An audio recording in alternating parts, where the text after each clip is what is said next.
Hello, I went to B&M and I got this set of canvas. It comes in 3 different sizes, so I want to actually prep these canvases and then I can just get straight into painting. I also got this paper block, so I'm going to use some of these in my handmade sketchbooks, and I think they're just really nice pattern paper to make covers out of.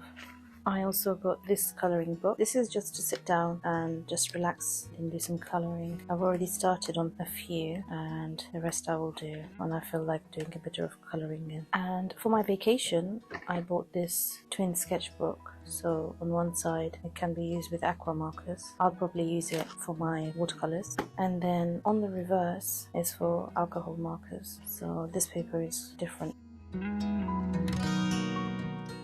So this is actually wall paint, but I just want to try it on one of these canvases because I want to see how the olive matte background comes out. I don't know if I was supposed to shake this before use. Let's try it anyway. And as it's wall paint, I don't think I'll be able to wash it off the canvas if it doesn't work out.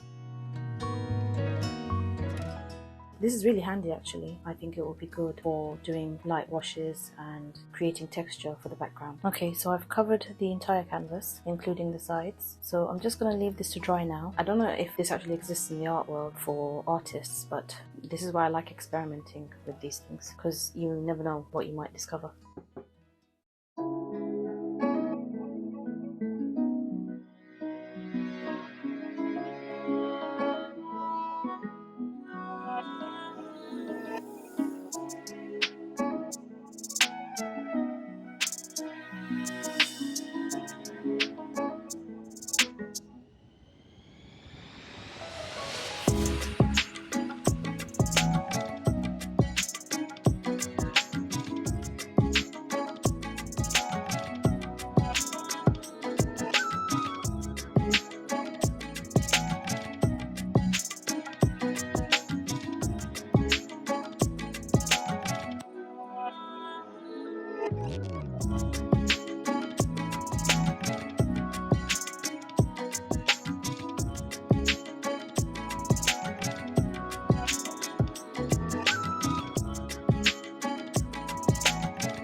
So these were done with watercolours, and I followed Karen Rice's tutorials on YouTube. I really enjoyed myself doing these paintings, and it just really helped me to loosen up and get some experience with landscape painting. I'll link her channel in the description below. So this was the first one I did, and I was really relaxed and just enjoying being in holiday mode, and I really liked the way this turned out.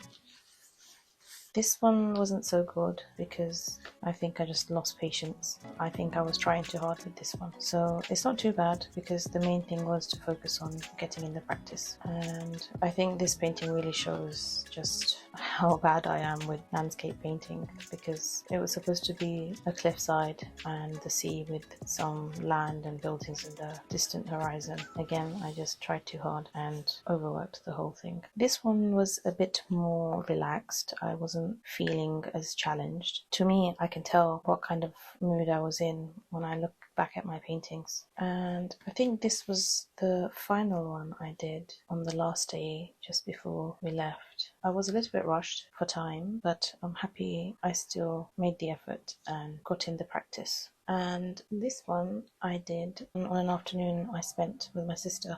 So we just decided to play with our watercolours and just sat and followed Karen's tutorial. So that's where I stopped, and I haven't really returned to it. So I will still continue painting landscapes in this. I also had a short stay over in Oxford. It's about a couple of hours drive from Bedfordshire where I am. So we arrived I think around late afternoon, and we stayed in the Premier Inn hotel. So on the first day we spent the whole afternoon in the Botanic Garden. It's not free entry, you do have to buy tickets, but it was well worth it, and we got to see so many different species of plants and flowers, and I also took some reference pictures to practice my watercolour paintings with. So I really enjoyed that afternoon walking around the Botanic Garden. We actually managed to pack in a lot for the 24 hours that we were there. I'll probably do a separate travel vlog to show everything that we did because it's going to be too long to mention everything here. So the next day we walked up the high street. We visited the Natural History Museum, and that one was free admission, and there is a lot to see there. So they've got specimens, dinosaurs and dodos and insects, also some sea creatures and things. So we spent quite a bit of time in the Natural History Museum, and then